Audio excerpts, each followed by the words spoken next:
Hello friends, welcome to prop YouTube channel. Day 26 का हम first and second question देखेंगे। First question आपका जो है वो यूपीएससी द्वारा 2017 में पूछा गया है और ये सेकंड क्वेश्चन 2017 में पूछा गया है। ओके, यानी दोनों ही क्वेश्चन 2017 में पूछे गए हैं। अगर सेकंड क्वेश्चन को आप देखिए तो मैंने टेस्ट 9 में आपको ये क्वेश्चन करा रखा है। ये क्वेश्चन ऑलरेडी यूपीएससी ने 2003 में पूछा है। ओके, थोड़ा सा लैंग्वेज अलग है लेकिन क्वेश्चन का जो सोल्यूशन है, प्रूफिंग है, वो सेम है। तो इस क्वेश्चन को मैंने ऑलरेडी आप लोगों को बता रखा है, तो उस वीडियो का लिंक मैं इस वीडियो के डिस्क्रिप्शन बॉक्स में दे दूंगा ताकि आप इस क्वेश्चन को वहां जाकर के देख सकें। ओके, तो हम फर्स्ट क्वेश्चन को देखेंगे और ये क्वेश्चन बहुत ही अच्छा है।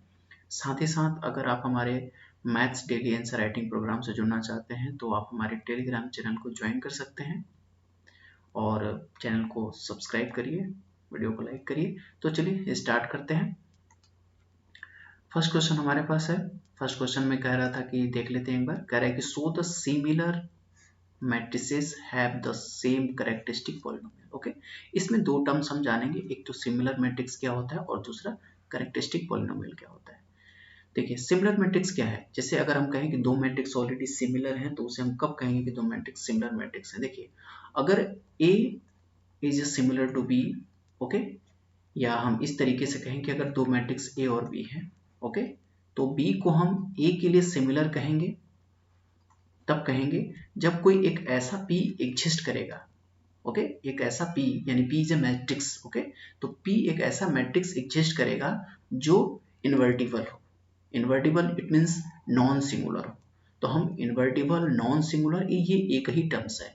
हमने जैसा आपको बता रखा है कि नॉन सिंगुलर मैट्रिक्स उसे कहा जाता है जिस मैट्रिक्स का डिटर्मिनेंट जो है वो नॉट इक्वल टू 0 होना चाहिए, यानी उसी मैट्रिक्स को हम इन्वर्टिबल मैट्रिक्स भी कहते हैं।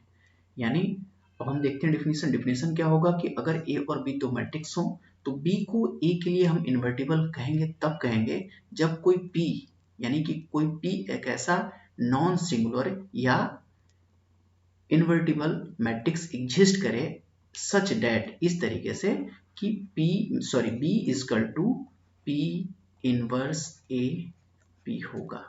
तब हम क्या कहेंगे, तब हम कहेंगे कि B is a similar to A।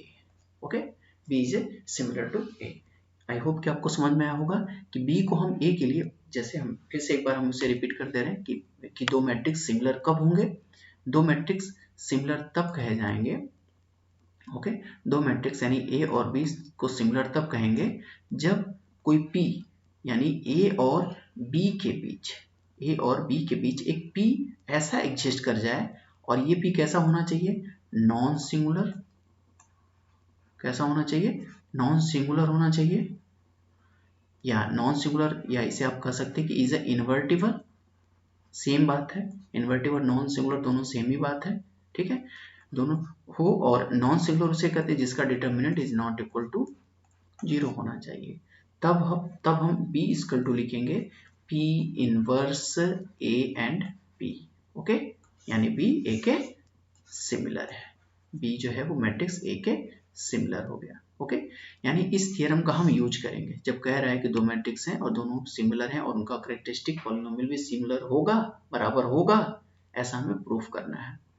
तो चलिए स्टार्ट करते हैं और प्रूफ करते हैं हम इसे।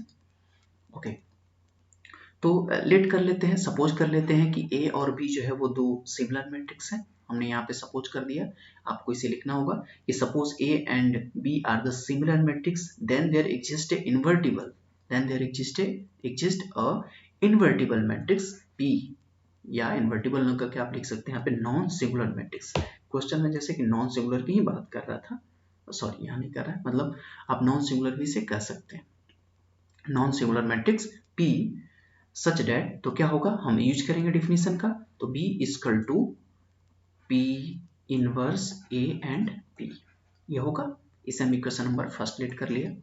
ओके, तो B है, अगर B कोई मैट्रिक्स है तो मैट्रिक्स अगर B के लिए अगर हम लेट कर लेते हैं कि मैट्रिक्स B के लिए हमारा जो आइगन वैल्यू है, आइगन वैल्यू क्या है, लेमडा है। ओके, आइगन वैल्यू लेमडा है।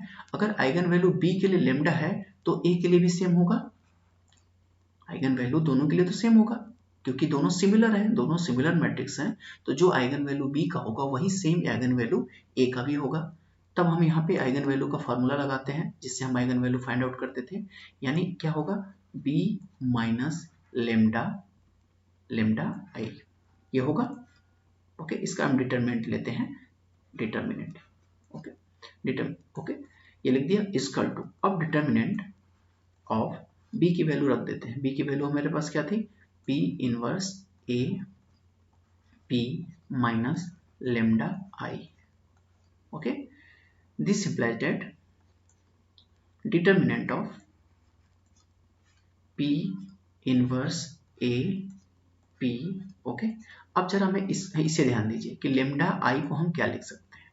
ओके, देखिए मैं यहाँ लिखता हूँ, लेमडा आई को हम क्या क्या लिख सकते हैं, पी के टर्म में। पी के टर्म में ये लिख सकते हैं, लेमडा आई को हम पी के टर्म में क्या लिख सकते हैं, एक जस्ट ए मिनट,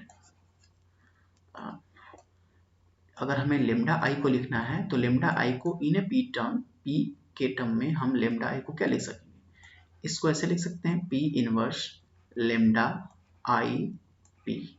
ये गलत होगा, इसमें कोई डिफेक्ट, मतलब दोनों को अगर हम कैलकुलेट करेंगे तो दोनों बराबर है, यानी लेमडा आई लिखें या P inverse lambda I P लिखें, क्योंकि P inverse P equal to already क्या होगा, 0 के बराबर ही होगा, यानी आई आएगा आई आएगा, आइडेंटिटी मैट्रिक्स आएगा, 0 नहीं कर सकते यहाँ पे हम, आइडेंटिटी मैट्रिक्स कर सकते हैं, तो आइडेंटिटी मैट्रिक्स ही आएगा, कोई दिक्कत तो है नहीं, यानी लेमडा आई के ही बराबर हो जाएगा अगर हम ऐसा लिखें तो।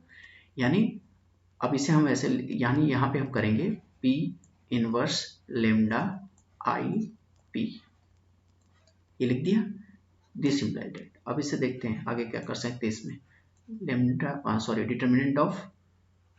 ओके, अब इन दोनों में हम कुछ कॉमन ले सकते हैं, इन दोनों में हमारे पास कुछ कॉमन दिख रहा है, P इनवर्स, यहाँ क्या बचेगा, P इनवर्स P कॉमन ले रहा हूँ, फिर मैं इधर ले रहा हूँ, बीच में A, इधर A बचा, यहाँ क्या बचा, माइनस लेमडा आई बचा।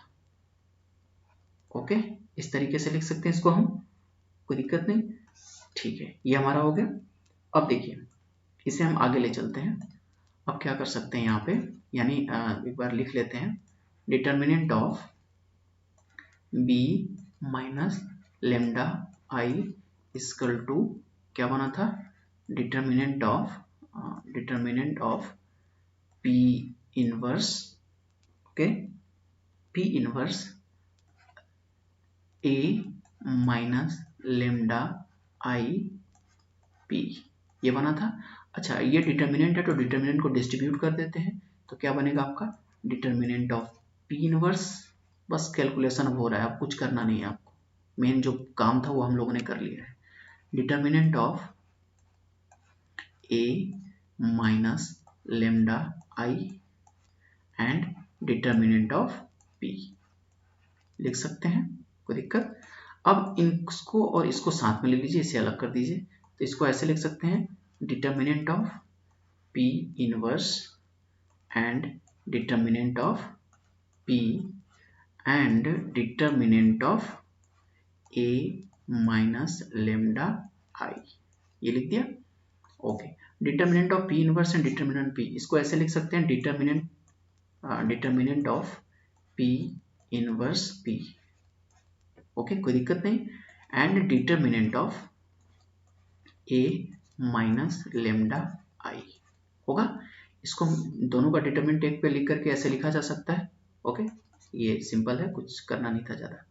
ओके, अब ये क्या होगा, P inverse P equal to identity हो जाएगा, तो डिटरमिनेंट ऑफ क्या बनेगा, आइडेंटिटी हो गया, and determinant of A minus lambda आई हो गया। अब आइडेंटिटी का जो हम डिटरमिनेंट लेंगे तो ऑलरेडी 1 देगा, यानी किसी भी किसी भी आइडेंटिटी मैट्रिक्स का अगर आप डिटरमिनेंट निकालते हैं तो वो हमेशा 1 देता है, चाहे वो 2x2 का हो, 3x3 का या n×n की ही क्यों ना मैट्रिक्स हो। ओके, तो ये हमारा 1 हो गया, तो यहाँ क्या बच गया, determinant of A minus lambda I आ गया, और इधर क्या था, आप क्या लेके चले थे, इधर आप लेके चले थे determinant of B minus lambda I, दोनों क्या हो गए, बराबर हो गए, हमें यही तो प्रूव करना था कि दो अगर सिमिलर मैट्रिक्स हमारे पास हैं तो क्या उनका करेक्टरिस्टिक पॉलिनोमियल, यानी आप b माइनस लेमडा को क्या कहते हैं, is a characteristic polynomial, is a characteristic polynomial of A matrix b, और this is a characteristic polynomial of the matrix a।